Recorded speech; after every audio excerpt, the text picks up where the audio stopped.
Firstly, I would like to thank SciManDan for taking the time and trouble to answer one of my questions. I know the work that goes into making a video, so I'm honoured that you feel my question is worthy of a counter-argument. Secondly, I would just like to emphasise that we have no affiliation with Globebusters. We just happen to have a similar name and logo. And as for being a wannabe, not my style, mate. Let's get into it. Actually, the angular sizes do change slightly, which is why we get something called annular eclipses. When the moon's angular size is smaller due to it being close to its furthest point from Earth, it doesn't completely cover the sun and leaves the sun's outer edges visible. This is called an annular eclipse. This is what's commonly referred to as splitting hairs. It has no relevance whatsoever to the original question and no bearing on the answer. Whether the moon is heading towards its apogee or its perigee, and or its angular size differentiates by 14% or not, the coincidence of the two largest celestial bodies in our skies being the same size is, to coin a phrase, astronomical. Or in this case, astrocomical. You've just said that all the moon's craters are circles, and there's a ruddy big elongated one in the middle of your picture. My bad. Out of the thousands and thousands of pictures of moon craters out there, I chose one with an elongated crater. What a silly Billy I am. To try and save face, let's count the round ones and compare it percentage-wise with the elongated ones.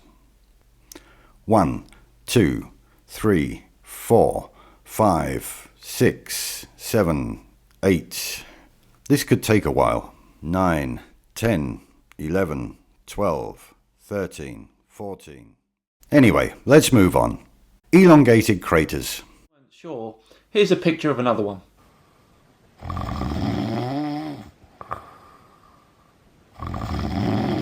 And another one.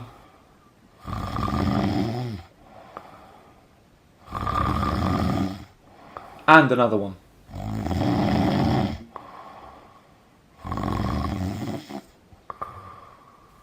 ScifiDan found 3, and I inadvertently found 1. Let's find out how many craters there are on the moon. This is one of many estimates I found, and this guy puts it at around 500 million craters. So the stuff that's hitting the moon at an angle of incidence less than 10% equates to 4 to 500 million. But to be fair, maybe me and Dan didn't find them all. So let's multiply that by 10 and say that we found 40. Or 400. Or even 4,000. Or why not 40,000? You know what? For argument's sake, let's just say that we found 400,000 elongated craters to be on the safe side. I'm sure we missed quite a few. So to sum it up, giving you the benefit of doubt 100,000 times, 0.08% of the craters were formed by impacts of less than 10% angle of attack. And on top of that, let's just say only 10% of those hit at a less than that angle. That gives us a very, very, very conservative estimate of at least 40,000 elongated craters on the moon's surface. But so far we've found 4.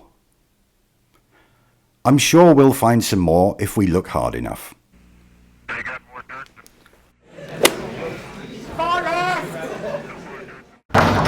Nope, that's another round one. I retract the Bill Gates remark, a cheap shot at humour. And a channel that has a better understanding of the bottom of a biscuit bin than it does about the natural world. Now, ad hominem retorts are naughty. See me after class.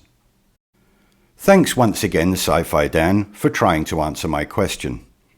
Unfortunately, all you succeeded in doing was pointing out that I used a picture with a funny shaped crater on it. Better luck next time. I look forward to you answering the other questions and also the dozens more I have in the pipeline. Good day to you, sir.